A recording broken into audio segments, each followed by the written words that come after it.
Hello artists! Today I'm going to teach you a few different versions of a painting inspired by Claude Monet's Impressionist painting, The Japanese Bridge. Impressionist artists love to paint outside. Some of Monet's paintings. Claude Monet loved painting outside. He experimented by painting light and how it made things look different from one moment to the next. He painted 18 different versions of this wooden footbridge. Notice how in each painting the bridge is slightly a different color.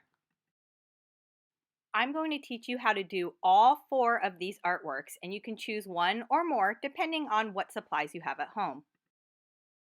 This first version I will show you how to make uses washable markers and crayons as well as Q-tips, water, and you can use a cotton ball. First I'm going to draw the bridge. I'm using blue and also white, but you probably can't see the white very well. So let me draw on another piece of paper just the blue bridge. Notice how the bottom of the bridge is a little thicker. Now I'm using crayons to draw some designs in the background to represent the plants and also some squiggly lines down on the bottom to represent the lily pads. I'm also using washable marker. When you use water on top of your artwork later on, everything that's with crayon will not spread. Whereas the marker, because it's washable and water-based, will bleed a little bit when you put water on it. So I'm going back and forth between using crayons and also the washable markers. Now I'm going to take a Q-tip and dip it in water and rub it on top of the washable markers and spread it around. This is a great option for you to use if you want to paint but you don't have any paint at home. You can also use a cotton ball. Make sure you squeeze the water out and there's not too much water on the cotton ball, because if you rub back and forth too much over the paper with the cotton ball or the Q-tip, it may rip it. I'm using just regular printer paper for this artwork. You can let it dry, and after it dries, you can go back and add some more details with markers or with crayons. For this artwork, I used sidewalk chalk and crayons. I used the crayons for the bridge. I drew the bridge just like I did in the previous version. And then I used chalk and I used my finger to rub and blend the different colors together, and also crayon. Or you can skip the paper altogether and draw directly on the sidewalk. To create this artwork, I used watercolor, crayon, and salt. I started with drawing the bridge with crayon.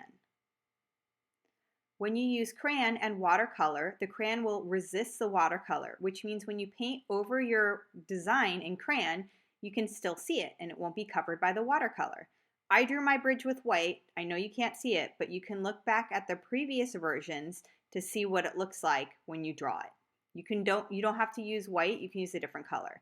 Now I'm using watercolors to paint over my design. And I'm making sure that my watercolor is pretty wet because I want the colors to bleed together, because I'm just trying to get the impression of what a lily pad would look like. I don't want it to look super realistic. Notice how when I'm putting dots of green, it's kind of spreading out because it's pretty wet. You're going to need to use thicker paper for this, like cardstock or watercolor paper. Don't use printer paper or drawing paper because it'll just seep right through the page. Now I'm sprinkling salt on it as well to get a really cool bleeding effect. Now I'm adding a bunch of different greens for the background to represent the plants. And now you can see the white of the bridge starting to show through behind the green because I did that with crayon and it's resisting the watercolors.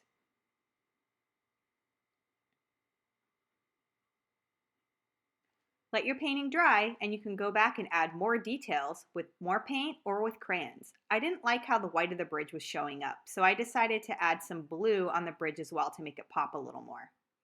For the final project, I used cardboard, paper, and crayon. You can use just paper instead of cardboard if you'd like. Draw the shape of a lily pad, color it green, cut it out. Then you're going to draw a flower on paper. Make sure you color both sides. Cut the flower out. Then trace that flower on another piece of paper, make it smaller, color the back, cut it out. Then you're going to place the smaller flower on top of the big one and bend the petals so that it looks three-dimensional. You can use this in a smaller version on top of your paintings as well. I look forward to seeing what you create. As always, stay creative, my friends.